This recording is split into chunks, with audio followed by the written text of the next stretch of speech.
Hey everyone, happy Happy Monday, guys. Monday. For some people, it's a motivational Monday. For other people, it's a mindset Monday. But here, it's the Monday Say Rundown. that, Welcome, say that, say that. everyone. We love the Monday Rundowns because we get to talk about all the things that we don't get to talk about on our Wednesday shows. You guys are bringing us some great questions, and then we look to other Absolutely. content creators and thought leaders to help us learn more about the topics so that way we can all learn and grow together. Say that. So let's jump into today. How can we differentiate the differences between our many feelings? Hmm. That's actually a This is great a question. great question. Yeah. And to be honest, I think it just takes practice. It's so funny. On my other YouTube channel, the Other Side podcast, I was just doing an episode about how to talk to someone about your emotions. And I Mhm. realized I needed to just, number one, give ourselves permission. I included myself in that, to feel many things at once. I think that's the other thing. So I think we think that we only feel one thing at a time, but a lot of times we're feeling like you could be feeling like 5, 6, 10 different emotions all at the same time. And it's important, one, that we recognize that, two, give ourselves permission to do that. And then we can, once you're like, oh, I'm feeling a lot of things at once. That's why it's hard to differentiate between the two, because we're trying to say like, oh, it's this, I'm feeling this one way, but no, which is why I don't like the saying I'm feeling some type of way, because that, I think, weakens our ability to say exactly what we're feeling. Oh, I feel some type of way. What Lazy. way are you Yeah. feeling? Are you feeling frustrated, angry, jealous, hurt, betrayed, happy, joyful? Mhm. I don't know. That's a lazy way of saying you feel something. Okay, I get it. You feel what? No, What are that's we a good point. That's a really good point. I'm anyway? going to agree with you. I'm going to say awareness. It starts with awareness. I mean, I feel like that's really what it is. It definitely does start with awareness. Because I'm thinking what you said just now made me, or the thought that came to mind was, I don't know if we're really, as we're growing up, being given opportunities to really sit and explore emotions. I feel like life is presented to us in a way where you're kind of just told to keep things moving. But I'm only speaking from my limited perspective on that. So I can only say, to answer the question, just being aware that you are having feelings, or I know you said you didn't like it, but you are feeling some type of way, depending on the stage a person is in that journey of explaining themselves. I actually think that that might be good, because it might just be them being, at least being aware of it. I get your point though, that you'd like them to get further in that journey. But again, I might be I'm feeling some type of way person. I could definitely say I was that a couple years ago, and I went from thinking I wasn't supposed to be feeling things to going, but I actually am feeling some type of way. And it wasn't an easy thing to then want to explore at that time, because it felt very uncomfortable, I could say. And I would feel like I was taught to not really feel. And I don't know, I'm not gonna, I don't want my parents on here in the comments going, we didn't do that. Yes, mommy and daddy. I'm not saying that. And I feel as a whole, maybe as a man, that's not necessarily what we're taught. So, but I know it's not just us. So I'd love to hear who we have today. I love the School of Life. Winston Say loves that. the School of Life. Let's bring on the School of Life, shall we? Say that. Say that. Let's do it.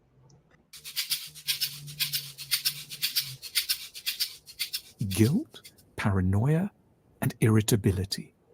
In such a mood, we may feel guilty and ashamed without being able to put a finger on anything concrete we've done. At the same time, we're in a paranoid state of mind, as if people out there didn't like us especially, or we were in imminent danger of being found out for doing something forbidden. And then we might feel non-specifically irritable and get uncommonly grumpy when we can't find a household item or the printer jams. It's in such a mood that we might step back and ask ourselves a distinctive question. Might I, at heart, be very angry with someone right now? It might sound peculiar that we would even need to ask such a question. Surely, if we were angry, we would know immediately without requiring any sort of formal moment of self-exploration. But this is to underestimate how difficult it can be and what a psychological achievement it is to be able to consciously know about and viscerally feel anger with a person who's actually angered us at roughly the time that they've done so. It can be so much easier to sink instead into a vague miasma of unknowing self-hatred and dread. Knowing when and with whom we might be angry relies on the privilege of having had permission across childhood to be aware of and then express anger against people who matter to us, whom we loved, but who, for a period, we happened also to be very frustrated with indeed. Not all parents are strong enough to allow their children to tell them how awful they are, what nonsense they speak, or how completely fed up they feel. It takes considerable inner evolution to let oneself be spoken to in this way without lashing out or buckling. One has to feel really very big inside to cope with being told one knows nothing whatsoever by a livid 7-year-old. Too many parents shout back, punish, or ask the child tearfully what they could possibly have done to deserve this kind of meanness. And so the child learns that anger, when it comes along, has to be swallowed, which tends to have 4 repercussions that decisively shape the emergent adult personality. Firstly, swallowed anger turns in on the person who feels it. When outward expression is censored, there is nowhere else for the rage to go other than back out onto the person who originated it. I hate you becomes I hate myself. Secondly, swallowed anger breeds a sense of non-specific guilt.